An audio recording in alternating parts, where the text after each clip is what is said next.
Hi, I'm Andrew Anderson, and I'm just going to share a wee bit of my story and how I became a Christian.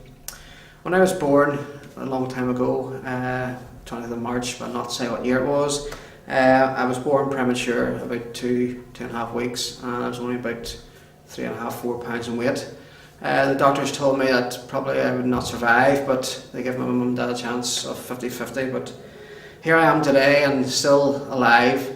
My grandfather was a very strong Christian, and he prayed for me, and this is his Bible, and she marked on Psalm 41 verse 2, which reads, "The Lord will preserve him, keep him alive, and shall bless him upon the earth, and thou will not deliver him unto the will of his enemies." I probably was very, very close to my grandfather, and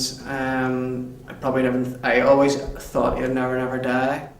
I had a good childhood, went to BB. My dad was a captain in 4th Bangor BB Trinity, and I went to, it was called the Robins, and then on to the junior section. Probably most like any other kid at my age, didn't really enjoy church, didn't know what it was all about, but I always believed there was a God and there was Jesus, but couldn't really put the two together, Going on in my life, I always liked sport, got into different things like football and cricket and whatever it was in season. Probably found my passion in probably cycling more when I was about 15, and possessed on to different things in cycling. Probably the first time I probably thought God speaking to me was one Friday night. It was the Friday night before the under-16 schoolboy championships in Bangor, and we were just crossing the road to go to the shop to buy some sweets, and I heard this voice in my head saying third. I never thought any more of it, so I never said to anyone who was with me, and just think I was going crazy maybe or something. But that day of the race, I was coming up the final lap and come up the hill, and I was at the back of the bunch, and I just shouted, screamed my head off, "Move!" and just the whole bunch just opened up. It was like Moses parting the waves, and I just went straight through the bunch, and I got third that day. So it was quite brilliant. I was really pleased about it. So it was, and there's actually a photograph of me coming over the line third, and there's actually a picture of my dad still looking down the road looking for me, which was not good. I thought he had seen me, but. Cycling was my passion really. I worked for it, I lived for it. I went to school, came home straight in, got something to eat, out on the bike every night, apart from Sundays. My mum and dad wouldn't let me go out on the bike on a Sunday, and I didn't bother me. I respected them in that way. Probably going on, and when I started work, I got a probably part-time job, and during summer holidays, and that helped me, buy stuff for my bike and all. But when it probably came to about 1992, my grandfather passed away, and that was it. I never went back on the bike again. I don't know why, I just didn't go back on the bike. Just later on, I just had no interest at all. But further on in my life, I just went to work, used to go out to nightclubs, didn't do much drinking at all, wasn't really into it, just now and again I would maybe have a wee drink now and again, but wasn't really a heavy drinker as such. Never got into drugs, was never like curious what the feeling was or what the buzz, whatever people got out of it. The only reason why I never got into drugs was I didn't want my mum and dad to be let down, and people saying down the street, "Oh, there's Andrew Anderson's mother. His son's a drug dealer, or he takes drugs and all." I didn't really put anything into my body, which I didn't really know what was going in. Further on in my life, I always knew there was a God and I knew there was Jesus, but I never thought I needed him, because I always thought it was for older people. Older people needed Jesus because they were getting old or anything out there, and looking back on it now, I probably miss things that I could have had, you know. But there was a time when at work it was getting me down. It was really, I couldn't do anything right in work. All the things I was taught at like the first couple of years just went out the window. I just couldn't concentrate. I was getting really depressed and really down about it.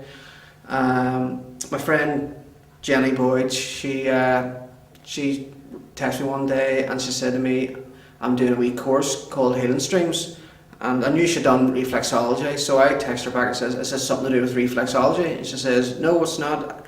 It's a pastor that came to my church and he was talking to us about God. I texted her back and said, that's great, I'm really pleased for you, because this was probably the last person I'd thought would come to God.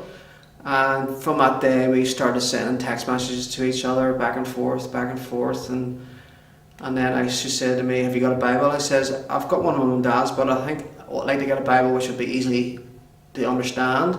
So she told me to get the Good News Bible, so I went and bought the Good News Bible, and it was easy to understand. So later on in the year, probably around about Christmas time and all, she says to me, there's a thing on up in Bloomfields, would you like to go and see it? I says yes, because there was a couple of people I know were playing music first for a charity. So I said yes, I'll go up. So we went for coffee afterwards, and I says, what church do you go to? And she says, go to Shore Street. I said to myself, right, maybe give it a go sometime. So I started going to Shore Street, and that was probably about a few weeks before Christmas.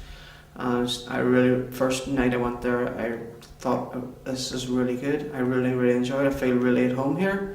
I feel just some presence of God here, and I just feel like this is a really homely church. So later on, in the start of the year, I got a text message from Jenny. She says to me, have you asked God to forgive your sins and asked Jesus into your life? And I says, no, not yet. I says, what do you have to do?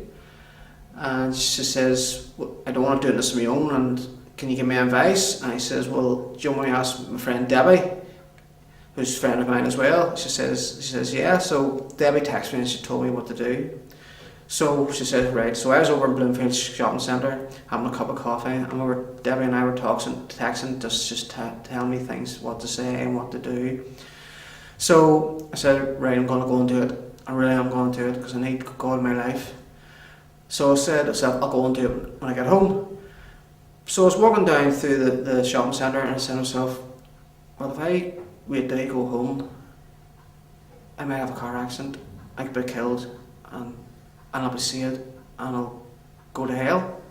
So I went into the car at Bloomfield Shopping Centre, and I asked God to forgive my sins and asked Jesus into my life.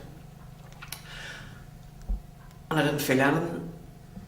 So I started texting Debbie back again. Says, Debbie, I don't feel anything, there's nothing different, I've done it. And she says, it's okay. Some people feel something, some people don't. She says, that's okay, everyone's fine. So I went home, and here's me, I'm going to do it again just to make sure, So I must have done it about 3 or 4 times, and there was no difference. And I says, well, Debbie must be right. She wouldn't have told me a lie. So she told me that everyone's fine. So on the 19th of January of 2011, I became a Christian, and that's really about all I can say now. I've come to Shore Street ever since, and I'm really enjoying the home group, joining the Bible study, and enjoying everything that's happening in church, real family church, and I'm really enjoying it. And all the people I've met and have been really kind to me, and very pleasant to me. And that's about it.